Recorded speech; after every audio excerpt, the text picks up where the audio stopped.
Hello there, I'm Lady Loy and I'm a DJ on Gold Standard Radio every Saturday 7 till 9 and on Lovers Rock Radio every Friday 7 till 9. Now on Saturdays I play like dancehall, new releases, new genres, international music, and on Fridays, I play nostalgic vibes like Lovers Rock and old time tunes. But anyway, what I wanted to talk today about was when does inspiration become identity theft? And I'm going to read from my notes because I've got a limited amount of time. So I wanted to talk today to recording artists around the world about something that has always existed in music but has become even more complicated in the world we live in now. Every artist is influenced by somebody. Every singer, every songwriter, every musician, every producer has been inspired by something they've heard, something they've felt, something that has moved them. That is how music develops. No one creates it in a complete vacuum. A reggae artist is influenced by the reggae artist before them. A soul singer is influenced by soul singers before them. A jazz musician learns from those who came before. Inspiration is a part of the creative journey. The question is not whether you have been influenced. The question is, when does inspiration become identity theft? There is quite a difference between learning from another artist and trying to become another artist. There's a difference between being inspired by someone's gift and attempting to wear their identity. When an artist hears another artist and thinks, I love the emotion in their voice, I love their storytelling, I love their approach, I want to understand what makes this powerful. That is creativity. That is growth. That is how artists develop.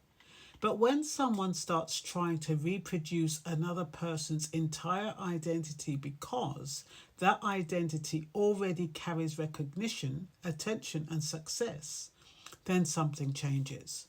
They are no longer simply learning from another artist, they are attempting to receive the reward attached to someone else's uniqueness. Think about that for a moment. A person's voice is not just the sound that comes out of their mouth. Their voice carries their experiences, their struggles, their culture, their memories, their emotions, their journey. Two people can sing the same words, but they cannot carry the same life story. That is why truly great artists connect with people. There is something behind the sound. There is something authentic that comes from who they are. This is where we have to be careful. You can copy the surface of something without understanding the substance behind it. You can copy someone's clothing style, their way of speaking, their stage presence, their vocal patterns, their production style, even the way they communicate with their audience. But copying the outside does not give you the inside. The original artist's power came from something deeper than the things you can see and hear. The Bible gives us an interesting example of this in the story of Jacob and Esau.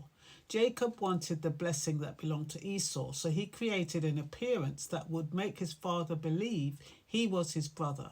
He copied the outward signs of Esau in order to receive the reward attached to Esau's identity.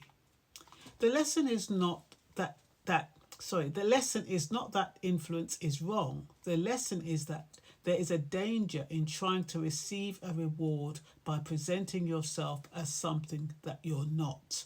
That principle applies strongly to artists today. Audiences do not need another version of somebody else. The world already has the original. What the world needs is what God, life, and your own experiences have placed inside you. Your background, your voice, your tone, perspective, your emotions, your interpretation of life. Those are things that make your artistry valuable. Sometimes artists look at someone who has achieved success and think, if I sound like them, maybe I'll achieve what they've achieved. But the problem is that success is not only connected to style, it is connected to authenticity. People may enjoy a copy for a moment, but they connect with the truth over time. And this conversation becomes even more important now because of artificial intelligence. Technology is changing music in ways we are still learning to understand. AI can create melodies, voices, arrangements, and sounds that are incredibly impressive.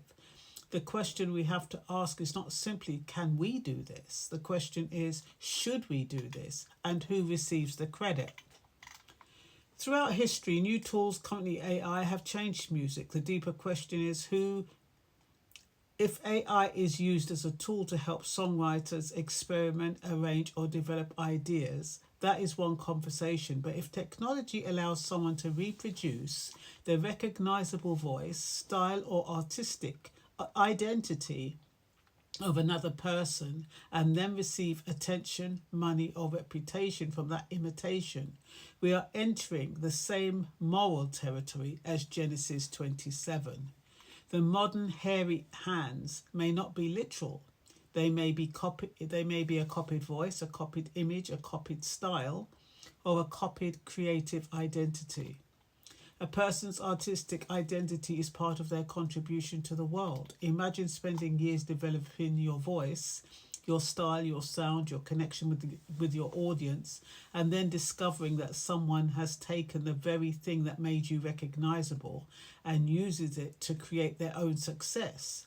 That is no longer simply inspiration. That is taking something that carries personal value and turning it into someone else's advantage. Which reminds me of cultural appropriation. When does borrowing from another source stop being appreciation or influence and become taking something that carries someone else's identity, history, or reward? For example, in music, appreciation and influence. A British artist loves reggae, studies its rhythms, respects its Jamaican roots, collaborates with Jamaican musicians, acknowledges the tradition, and brings their own authentic perspective. Appropriation, however, an artist adopts the accent, imagery, fashion, language, and musical identity of Jamaican culture in a way that makes audiences perceive them as the authentic source. While the original culture receives little recognition, opportunity, or economic benefit. With appropriation, they are no longer simply learning from another artist, they are attempting to receive the reward attached to someone else's uniqueness. A point of note, influence is not your enemy. Learning from others, studying greatness, respecting the artists who open the doors before you, but do not lose sight of your own assignment. The greatest artists are not great because they became somebody else. They're great because they discovered who they are. So before you release something, before you create something, before you represent yourself or present yourself to the world, ask yourself a simple question. Am I being inspired by another artist, or am I trying to borrow their identity because I want the reward attached to what they have built? There is nothing wrong with standing on the shoulders of those who came before you. That is how music moves forward. But there is a difference between standing on someone's shoulders and wearing someone else's name. The world does not need another imitation. It needs your authentic contribution. True creativity begins when someone discovers something within themselves and then others are inspired by it. The first singer created without a blueprint. Every artist since then has been balancing two things, honouring what came before while still bringing something that has never existed in exactly that way before.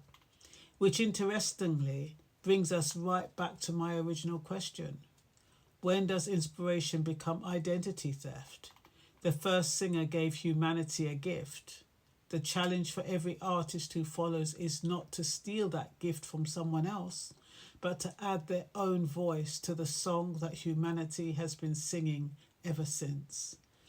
And so I really wanted to touch on that because so many artists, especially now, you're listening to songs and it sounds like the original artist and it's AI and it's crazy. And like I said, who gets the credit? Who gets the reward? Who gets the recognition? Especially when the original artist did it, I guess they'll still get royalties, but maybe not because it's a new it's a whole new song, isn't it? If it's done by a different way and it'll be credited to AI. Anyway, I've got to go now, so you take care. I hope you found this interesting. Bye bye.